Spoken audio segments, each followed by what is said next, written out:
I'm back. I'm biased, I'm bothered, and I am always unfiltered. If you are easily offended, this is not the place for you. But you still haven't managed to worthy up. Not to worry, let's get into this mess. Happy Special Forces Day! Oh, this was a very good episode. I did actually enjoy it. Anyway, we are on day 6 and there's 11 recruits left. So these are all getting ready for the day. Now we find out that there's a guy named Eric Decker who's an ex-footballer. He's retired now, right? He's on special forces with his wife and her name is Jessie James. So we're outside for our mission, right? And Rudy is saying that it's going to get faster and more intense and that they will be taking armbands. But as he's saying all this, right, Foxy Billy is just pushing Gia's head back. I thought, for God's sake, get your hands off her. Anyway, they're saying, right, that the recruits, they have to get it together. They have to be tied on. I thought, oh, that didn't turn out well because Brianna doesn't have her laces tied, right?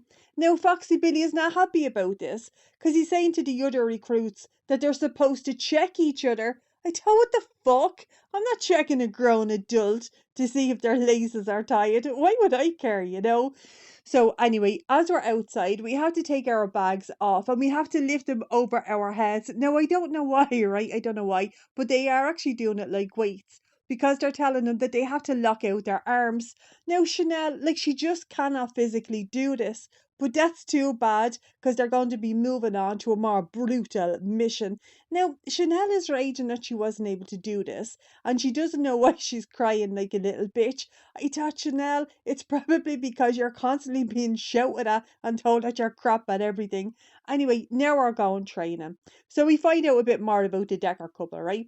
So in their family, the husband doesn't work anymore. He looks after the kids, right? But his wife works. So now we're going into the mountains and we have to track to a perilous mission. I knew that they were going to say this. I knew every week, right? It was going to be the worst of everything. But as we're trekking, right, Chanel just cannot keep up. She's behind everybody, and Q is basically telling her that she's really crap. But like she just cannot catch up, right? She can't do it. Now, do you remember last week they were told that you can do it, you just have to keep pushing your body? Not this week now, because Q was taking her number, right? Like he's just kicking her out of special forces. Now, for some reason, she's very upset. Like I believe she is actually upset. I don't know why. Anyway, she's on her way home. So now there are 10 recruits left. Now, Rudy is giving everybody a lecture and he's telling them to turn around. And when they turn around, they're going to see their mission, right? So what they have to do is, it's called a postman's walk. I thought, not my postman. The chap is about 80 years of age. Now, apparently, even this like is worse because this is the most terrifying task in the course. And of course, we're getting a Foxy Billy demonstration. So basically, it's ropes suspended between two mountains, but like you're attached by a harness. So you have to kind of sidewalk from one side to your a bit like a crab, right? Now we are getting some very unfortunate pictures of Foxy Billy. Oh, I thought that's not a good look because his nose is getting caught in the rope. So we find out that they're 170 foot above ground and the distance they have to cross is 170 foot also. I thought, you know what? Thank God Nick is not here. Jeepers, he would have lost his mind. Anyway, we're in teams, right? So team number 1 is up. But we do find out that in order for the team to pass, everybody, okay, everybody must be successful in the mission. And the whole team has to cross within 10 minutes. So we get Brianna, Gia, and Randall. These are team number 1, right? Now Randall goes, he's a bit wobbly, but he's grand, right? And he makes it. And then Brianna does it. I have to say, she's great, right? Oof. And then Gia is up next. Now, I don't know why this is, but they all have a helmet on. Some of them have a camera on the helmet and some of them don't, right? So the rope is getting caught in her helmet, but she's just being shouted at.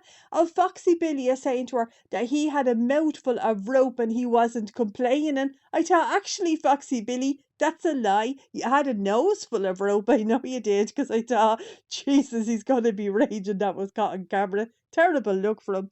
Anyway, these run out of time, right? So the whole lot failed. But you know what? I think Gia did very well.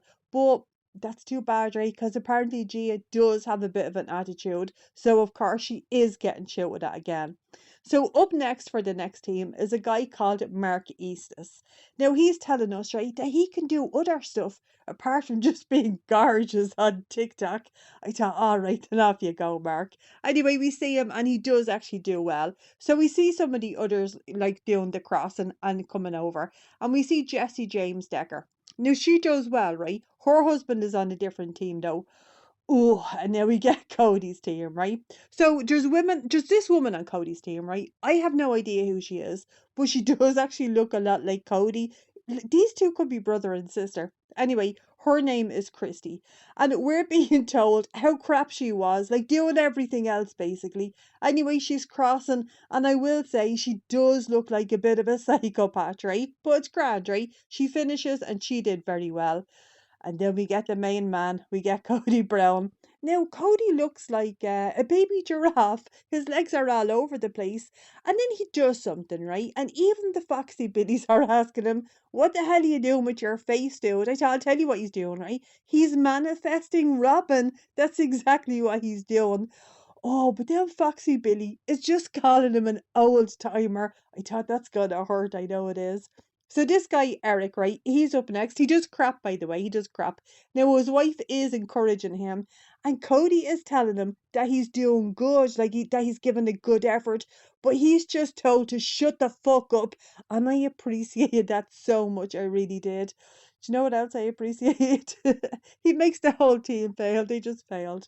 I thought, oh, that's why I'm never on the team, you know. Anyway, so now we're all being given a lecture. And told for some reason how crap they all are. And then the Foxy Billies are telling us about people who actually die in the war. I thought, all right, and that's really sad, but this is not the war. This is reality TV. I'm not watching it for any of that kind of stuff, you know? So, anyway, now we're on our way home, and the Eric guy is feeling sick. So, he's putting his head outside of the window, but the woman behind him, Christy, who looks like Cody's sister, right? She's ducking. She doesn't want to get hit with any puke. I don't blame her. I would have been the same. Anyway, we're home, right? So the special forces people are talking about the day's events. And again, they're telling us Chanel, she was totally crap. And she did, in fact, have to go. Now, because Eric did so badly, right? He's going to get called in for his talk. So as you know, we get this feckin' hood put on this guy's head. Anyway, he's being asked basically why he's in the special forces. Do you know what I was loving? That nobody is saying they're there for the money. Like nobody has said that, you know.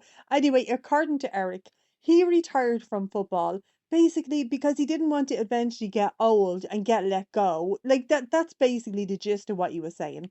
Now he reckons the first 6 months of retirement was great, but then he started missing football. I thought this is some first world problems here. Anyway, he loves looking after his kids. He loves that his wife is like a career woman, okay? But he does get depression and anxiety. And then Q says to him, right, yes, that depression really hurt. I thought, for God's sake, Q. Anyway, after we've made this guy feel like absolute and utter shit, right? We're putting a hood back over his head and just sending him back. Oh, anyway, as he was walking into the camp, right, Cody Brown is just sitting on his bunk bed, right? And he's just sitting there with the scrunchie in his hair and a couple of strands in a tiny little bun. I'm not even going to take it, right? I'm not. That one is for Eric because I want him to cheer up a little bit. I don't like anybody to be depressed or anxious. And anyway, I hope he felt great after seeing that. Anyway, now we're on to our second mission. So the next mission is called Murder Ball. I've never heard of this, but I do want you to bear in mind that there's three NFL players in this group of people. So there's going to be two teams again, right? Team Alpha and Team Bravo. So it's basic ball, as in like you have to get the ball over the other team's line. And the Foxy Billies are just going to call out a number. And with the number they call out, like they have to go against each other. But this is all taking place in a mud pit. I'm not sure when you would ever do this in the army. Like, when the hell would you ever do it? But anyway, the Foxy Billies are saying that the recruits can basically do whatever they want. I thought, oof, don't tell Cody Brown that. You know how he feels about the quarterbacks and the wrestlers, you know. Jeepers, keep an eye on him. Anyway, according to the Foxy Billy, right? All you need to do, like to win, is to have will, and that doesn't even matter what size you are. I thought, for God's sake, don't tell Chanel that she couldn't even lift up the fucking bag. So anyway, only the number that's after being called is allowed to go into the mud pit. So first up, the NFL players. Now the music is real slow and dramatic. It's very War of the Worlds, right? And Foxy just throws the ball, and then we get a bit of mud wrestling. This looks a lot like rugby to me, which I will be honest, I also feckin' hate, right? So these are all just piling on top of each other, trying to get the ball. I know Cody wants in on this, I know he does. So all of these men are on top of Eric, right? Do you see, this is why I can't be on a team, because I would have just given them the ball, you know? I don't give a shit whether, like, who wins or not, you know? I'm not getting crushed underneath there. Anyway, next up is the women. But I did catch a glimpse of somebody covered in muck, and I couldn't decide, is this Christy or is it Cody Brown? I've no feckin' idea. Anyway, so Gia is going up against this woman, Christy, and then Brianna is called. So she just starts smacking somebody. I thought, for God's sake, Brianna, calm down. So now all these women are basically just killing each other in the muck. Anyway, we find out that Christy's scarred, right? So now it's everybody against everybody, basically, men against women. And again, Brianna comes in with violence because she just starts kicking somebody. I thought, for God's sake, calm down, woman. And then in comes Cody Brown right now.